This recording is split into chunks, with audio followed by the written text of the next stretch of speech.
ലോകത്തിലെ ഏറ്റവും വലിയ ജനാധിപത്യ രാജ്യമായ ഇന്ത്യയിൽ 18 വയസ്സ് തികഞ്ഞ എല്ലാ പൗരന്മാർക്കും വോട്ടവകാശമുണ്ട്. 1951 ഒക്ടോബർ 25-നാണ് സ്വതന്ത്ര ഇന്ത്യയിലെ ആദ്യത്തെ വോട്ട് രേഖപ്പെടുത്തിയത്. ഹിമാചൽ പ്രദേശിലെ കൽപ്പയിലുള്ള ശ്യാം ശരൺ നേഗിയാണ് സ്വതന്ത്ര ഭാരതത്തിലെ ആദ്യ വോട്ടർ എന്ന ബഹുമതിക്ക് അർഹനായത്.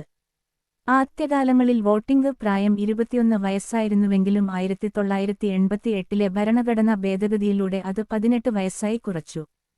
തിരഞ്ഞെടുപ്പ് പ്രക്രിയയിൽ വിപ്ലവകരമായ മാറ്റം കുറിച്ച ഇലക്ട്രോണിക് വോട്ടിംഗ് മെഷീൻ ഇന്ത്യയിൽ ആദ്യമായി പരീക്ഷണാടിസ്ഥാനത്തിൽ ഉപയോഗിച്ചത് 1982-ൽ കേരളത്തിലെ പറവൂർ മണ്ഡലത്തിലാണ്. സുകുമാർ സെൻ ആയിരുന്നു ഇന്ത്യയുടെ ആദ്യത്തെ മുഖ്യ തിരഞ്ഞെടുപ്പ് കമ്മീഷണർ. ഇന്ന് വോട്ടർക്ക് താൻ ചെയ്ത വോട്ട് കൃത്യമാണോ എന്ന് പരിശോധിക്കാൻ വി.വി.പാറ്റ് സംവിധാനവും ലഭ്യമാണ്. സ്ഥാനാർത്ഥികളിൽ ആരെയും ഇഷ്ടപ്പെട്ടില്ലെങ്കിൽ നോട്ട് രേഖപ്പെടുത്താനുള്ള അവകാശവും നമുക്കുണ്ട്. എല്ലാ വർഷവും ജനുവരി 25 ദേശീയ വോട്ടേഴ്സ് ദിനമായി ആചരിക്കുന്നു. ജനാധിപത്യത്തിന്റെ കരുത്തായ വോട്ടവകാശം വിവേകപൂർവ്വം വിനിയോഗിക്കുക എന്നത് ഓരോ പൗരന്റെയും കടമയാണ്.